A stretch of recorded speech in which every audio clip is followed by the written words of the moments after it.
Hey everyone, this is Kevin from Kevin's Micro Fleet. Today I've got a Micro Galaxy Squadron review. We're going to be taking a look at the Target exclusive, the Anakin Skywalker Evolution set. We're going to go ahead and take a look at the figures, at the vehicles, at the packaging. We'll do some measurements and we'll do a comparison. Let's go ahead and dive into the review. Let's start here with the packaging. So the first thing to note is this is a Target exclusive. You can see that here by the sticker that says only at Target there in the top corner. And then you've got Anakin Skywalker Evolution set down here on the bottom.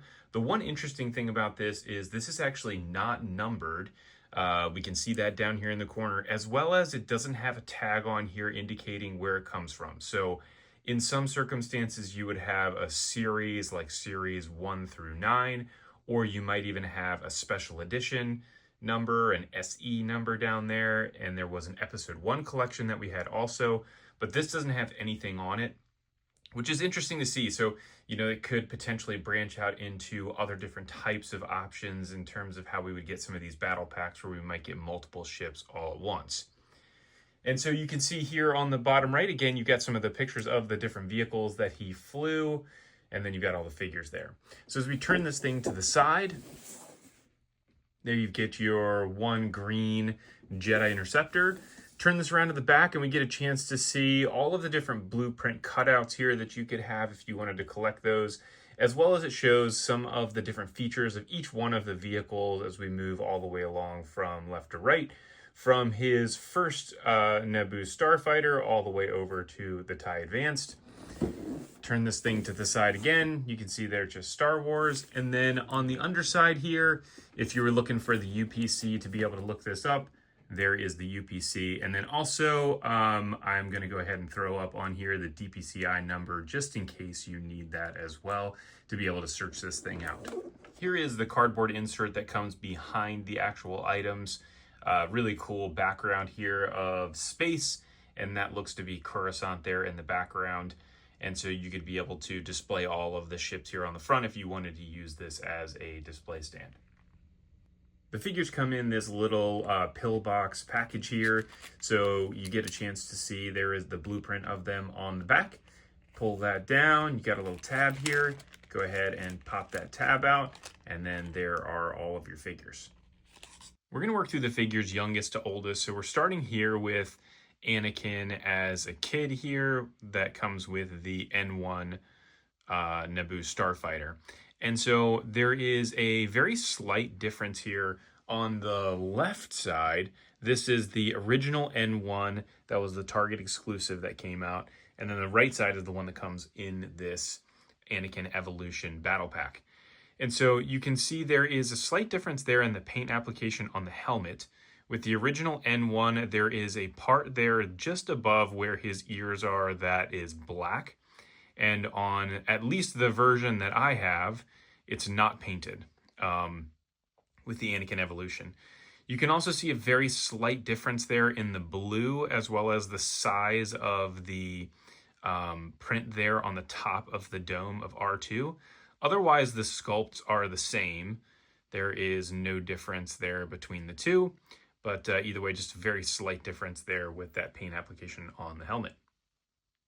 So now we have Clone Wars Anakin, and there is a number of different versions of this. So starting from left to right, we have our Series 1 version that came with the Jedi Starfighter. We have the Series 2 that came with the Scout Class Stap. Then we have the version that we just got in this Evolution pack. And then we have the Series 9 Scout Class Rare. So you can see as you're looking through these, the main difference between them is the paint application on the boots as well as the gloves. So for all of the versions except for the Series 2 Stap, which is this guy, the gloves are black.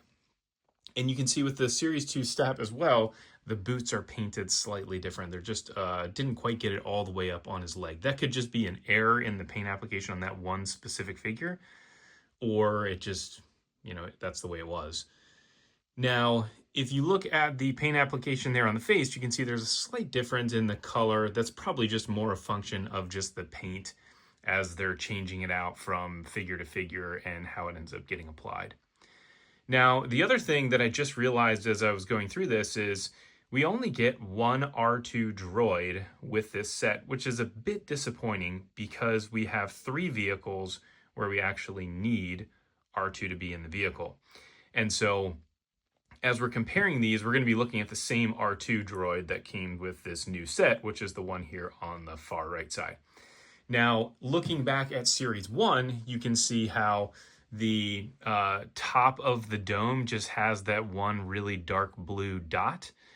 And that's basically it on the top. So it doesn't have that cool panel lining, which we end up getting. And then here is what the figures look like from the back. Now we have our Revenge of the Sith Anakin. And so as we're looking at these, the sculpt again is the same. There is just a very slight difference in the color. Again, I wouldn't say that that's an intentional thing, more just that that has changed over the years as the paint color has just changed. It's not the same batch of paint, but he is the same sculpt. Here's what he looks like from the back. And then with the R2 droid, again, we're looking at, this is our Series 1 Jedi Interceptor versus now the version that we have in the new set. And again, you can see the R2 there as that standard Series 1 and 2 version that just has that blue dot on the top versus the dome being painted. So now we have Vader, and quite a bit of difference here in the Vader between Series 1 and the version that we have now. So Series 1 is on the far left versus the one that comes in this Evolution pack. And with the Series 1 version, you can see there's just a little bit of silver there on his belt, but nothing on the top of his chest plate there. And you can see with the new version, we've got some silver there. So it looks like it's a reflection of the light. It's not. That's actually the color. And then also on his shoulders, he has some of that as well. Now, both of them have a removable cape. And so the cape is the same design between the two, but let me go ahead and pop the cape off. And then we get a chance to see what the back of him looks like.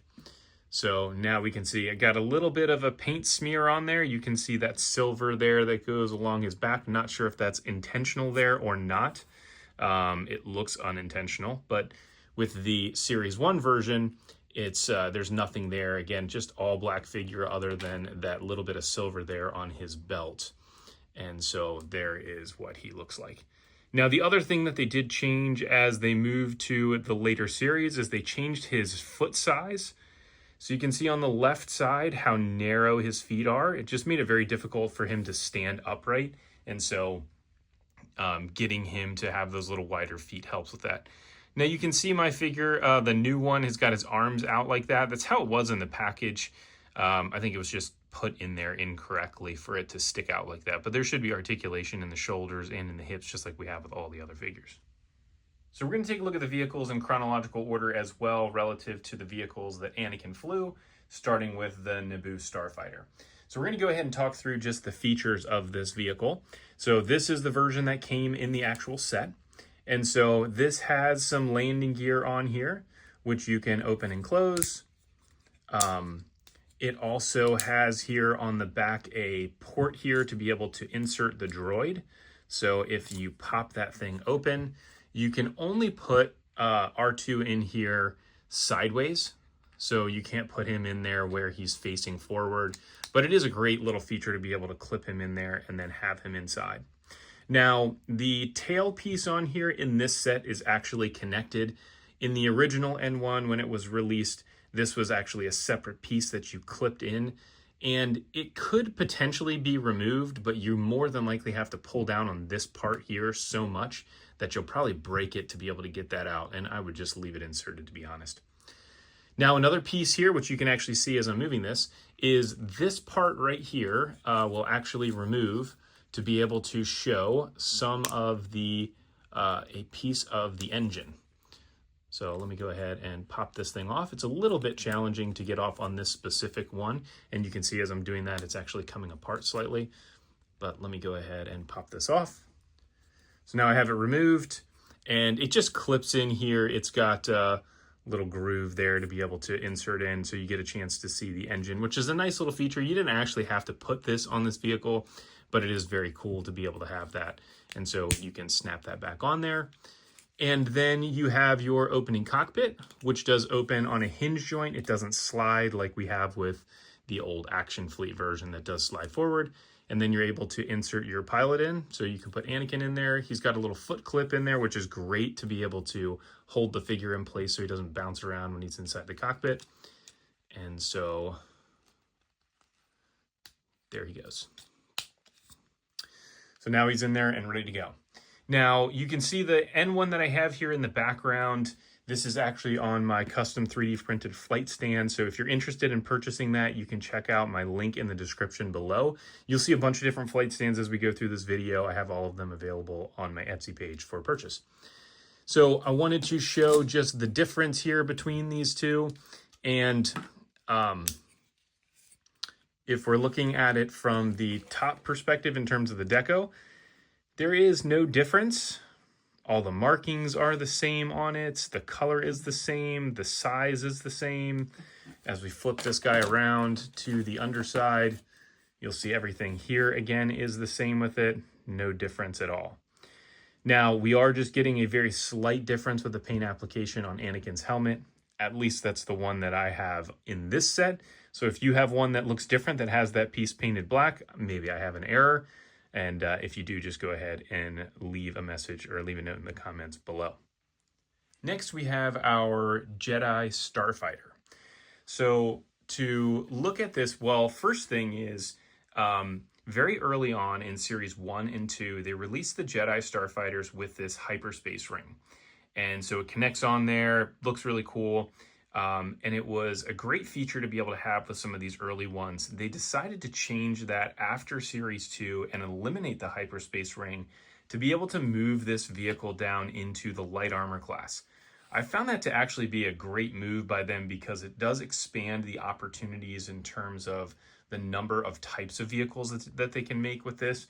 And we have a handful of different styles right now, which is really cool to be able to expand that out to be able to get more Jedi without having to worry about the extra cost of having that hyperspace ring. The other problem is if you didn't have a flight stand like this one that it's sitting on, it's very difficult to be able to display it because typically it's going to be sitting on the table at an angle, or you have to display the vehicle kind of like this one is resting, and then you have that hyperspace ring sitting in the background. So I get it. Probably a good idea for them long-term to be able to eliminate that. It was cool to have it. It would be great to have it with some of the other ones, but I do totally get it. So now let's go ahead and take a look at this from a features perspective. Not a whole lot to this. So you just have your landing gear here on the bottom. You have those two, and then these two here. They did a great job of hiding these inside the engine. So it does look really slick as you're looking at it from this view. You don't see the landing gear sticking out of there. You can see there is that little peg hole there, which is for the hyperspace ring to be able to dock on here. You've got a little push button here that you can use to be able to eject the droid when you have the droid in there. And so if we go ahead and pop him in, you'll see as you push up on that, he comes flying out. And then you have a cockpit that opens. So this little piece right here, pull up on that, you're able to then insert the figure inside. Now, this is one of the models that doesn't have the actual foot piece, the little clamp to be able to clamp them in place. And so if you fly this thing around, he can bounce around some inside there. So if you have it positioned like I have it with his arms to the side, he'll stick in there pretty good without having to worry about it. Now, one of the other things about this specific one is this has no wash on it at all. So this is one of the few vehicles that I've seen that is just completely clean. I've seen a couple of these in stores and it looks to be that way with all of them. There is, again, no wash on it. It's just the paint application there on it. So now let's take a look at this compared to our Series 1 version. So to be able to pop off the hyperspace ring, you would just pull up a little bit on that tab and the thing pops off of there. So it does look like the paint application is just a little bit better actually on the Series 1 version, although you can see a difference there in how foggy the cockpit window is. With the newer version, it looks to be way clearer than the old one. And then as we turn this around to the underside, we get a chance to see there is the paint application on the underside. All looks to be identical, no real differences at all. The Jedi Interceptor is really the major selling point of this set. Because we have so many different versions of Anakin's Interceptor that's in that yellow and gray, the green is what he actually flew in Revenge of the Sith when he flew to Mustafar as he became Darth Vader, or he was Darth Vader, and then he got in that battle with Obi-Wan. So very cool to finally have the green Interceptor. This was one of the major ones that we were missing up until this point, considering we've had so many other versions of Interceptors that we've got. And again, this is the major selling point of this set for me, maybe for others as well, just because it's the only one that we don't have. Now, as we look at the features of this first, this has a couple landing gear here on the bottom. So 2 there on the front. You've got 1 here on the back that closes up. And then it's got opening wings. Now, with the wings, they have a little tiny tab there to pull up on each one to be able to get all of the wings up. And there is what it looks like in its flight position. It also does have an opening cockpit. So you can pull that up, put the figure in there, and it's got the cool little clip there for the feet to be able to hold the feet in place, which is a great feature for this specific vehicle. Now, from a deco perspective, this thing does have a wash on it, so you can see some of that there on the wing as well as on the rest of the vehicle, as I'm guessing this is its version as it lands on Mustafar and has some of that carbon scoring all over it. And then you do have a little engine glow there on the back. So very cool, awesome to be able to have all of the different details on here between the green and the gray. It's got some other colors on there, the maroon. It looks really, really good. They did a great job with this one. Now, obviously, if you're looking at this compared to any of the other Jedi Interceptors, there are a ton of them that all have different colors. I'll pull those out here in just a second. But I wanted to show this mainly just compared to the Series 2 version, the earliest version of the Jedi Interceptor. They have not changed the sculpt on this at all. They've just obviously changed different variations of the vehicle to have different Jedi Masters as well as different paint schemes. So here are all of our Interceptors together at once. We've got a couple different versions of Obi-Wan here from more recent releases. You've got Ayla, Anakin, Ahsoka, Obi-Wan again from early releases, Mace Windu, and then you got Vader there in the back. And now we have our Anakin here in the foreground, which is great to be able to complete the set. Now we have 3 different versions of Vader's TIE Fighter.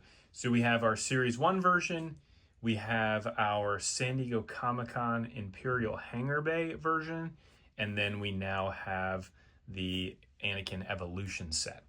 So if we just take a look at the features of this first, there are 2 main features, which is the cockpit that opens, and then you have your little ejector button there on the bottom to be able to eject out Vader. The wings do separate, so this is one design flaw that they had, I believe, in Series 1, where the wing does separate like that, but it doesn't actually clip in to be able to hold it in place. So one of the problems you run into if you were trying to play with this thing and you were trying to fly it around, if you grab it towards the front like that, the wings will just separate off of the side. I really wish they had fixed that and either made those tolerances tighter or given it some type of clip to be able to clip in there, but either way, that is what it is. For opening the cockpit, it does have this tiny little tab here to be able to open up, which we'll take a look at here in a second as a difference. And then the final piece is the ability to be able to see some engine detail. So if you pull that piece up, you get a chance to see the engine. Now, if we're looking at these from a difference perspective, if we go first from Series 1 to the other 2 versions, there is definitely a difference in the color of the plastic. So the Series 1 version looks much more blue, and these other 2 versions look much more gray like we would see with our Series 1 TIE Fighter. Now, the other thing too is the cockpit window is painted slightly different. So with our Series 1 version, you can see it does look more gray or bluish. And then now on these other two versions, it's much more of a dark gray like I would envision it to actually be. Now, again, you can see here on the top of the cockpit how you have this cockpit piece does not have the little hinge on it, the little finger tab. And then now they put that on the SDCC version, and then they put that on this release as well. I don't really see the purpose of that. I mean, you can still open this cockpit, okay. It's not that difficult to be able to, you know, put your fingernail underneath that to be able to open it up and get a chance to see the interior. But yeah, I mean, it just really takes away from the aesthetic of it when you have that big tab on there. Similar to what we've seen with a couple of the other vehicles. Now, there is a slight difference between this SDCC version and the other one, which is that on the interior of these little flanges there next to the cockpit, on the SDCC version, it's painted that dark gray, and on the other version, it's not. Now, the other thing about this is that on the engine detail, so as we pull this up on the SDCC version, you get quite a bit of cool engine detailing and paint deco on the underside of that. More of a premium type of finish relative to what you would expect for some of those sets. And then with the version that we have now in this set, it is unpainted, the exact same as what we're going to have with our Series 1 version, which does not have that painted also. So if you did get the SDCC set, there is enough of a difference for there to be value in that specific one. And then again, as we're transitioning here to this Evolution set, again, it's slightly different than Series 1. So, you know, if you want to call that a little difference with the color of the plastic as well as the tab on there and the color of the window, then it is a slightly different vehicle. Now that wraps up our review of the Anakin Evolution set. If you like this review, please go ahead and like and subscribe. If you want to pick up any flight stands, you can check out my Etsy page in the description below. Thanks everybody for tuning in. I look forward to catching everybody on the next review.